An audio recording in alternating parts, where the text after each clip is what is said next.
Good evening, everybody. It's June the 2nd. This is your Atlantic Tropical Update. I'm David Paul, meteorologist here at KHOU 11 News, based out of Houston, Texas.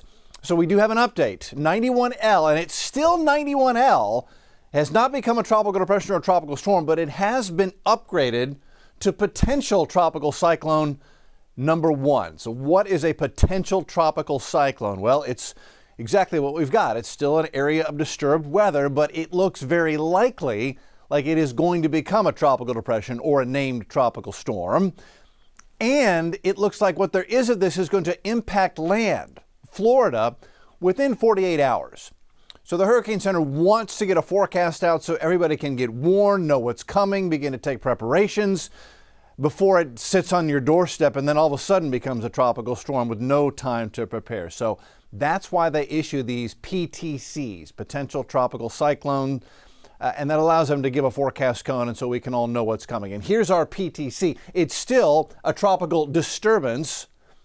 It has not become a depression or a tropical storm, but it's close. 90% chance of doing so, says the Hurricane Center.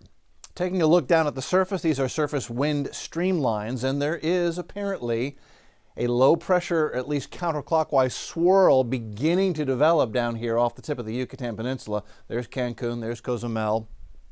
But it's what's going on at the upper levels that is really driving the way this storm looks on satellite and radar.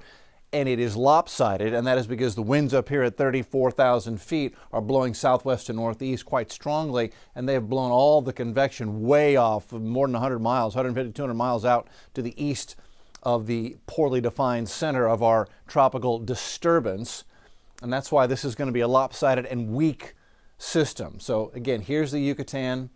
There's South Florida, Miami, and the Florida Keys. So it all looks like everything's going to flow, all the rain and the weather with this associated will be flowing toward Florida. And the spaghetti plots agree, very tightly clustered right into the southwest Florida coast, across Key West, and across southern Florida as a rainmaker. This is going to be Friday, Saturday, and then on off into the open Atlantic Ocean, where it may intensify, but it will be moving away from land. And so here's our forecast cone from the Hurricane Center on PTC number 1. And they do forecast it to become a tropical storm as we head into Friday night and early Saturday morning, a minimal tropical storm, winds of 40 miles an hour. And by Saturday afternoon, the center of this will be sitting here just off the Florida coast. Very rainy weather will precede the ill-defined center of this one, and winds won't be much of a factor, maximum sustained at 40 miles an hour. These weak systems that are lopsided, notorious for being rainmakers, and that's what this is going to be. Here's the way future radar looks like with our center of low pressure, perhaps tropical depression or tropical storm. Alex is the next name on the list, the first name on the list, sitting here, and all of the rain displaced hundreds of miles out ahead of that center. So by Friday morning, it's a very wet day from Fort Myers to Key West to Miami to Fort Lauderdale. It continues to be wet all day Friday into Friday night. Friday night's a very wet night. Fort Myers to Key West to Miami. Melbourne and Tampa may get in on some of the rain, but the heart of it's going to be Fort Myers and across to Miami. That's Friday night.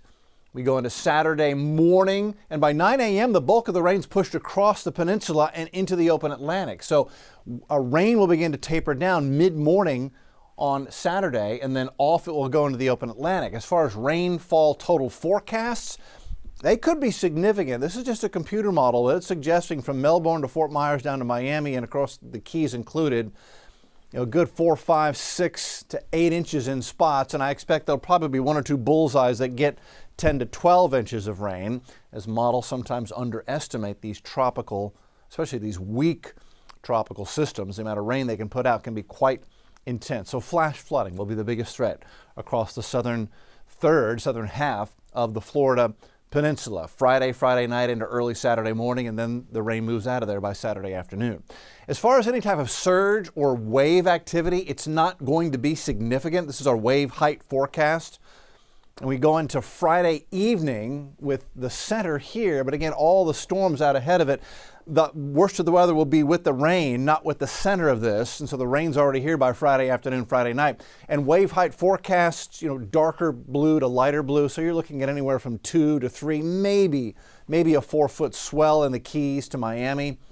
But that's it. So you're looking at a surge potential of 2 to 4 feet. Not very significant at all. This is, for all intents and purposes, a big rainstorm that's heading your way, South Florida, and that's about it. Although the swimming conditions, obviously, and boating conditions will be rough and dangerous, and you want to stay in port and stay away from the coast. Questions, comments? Hit me up on social. Leave the comments right here. I read them all. We'll give you an update again tomorrow. We'll see you then.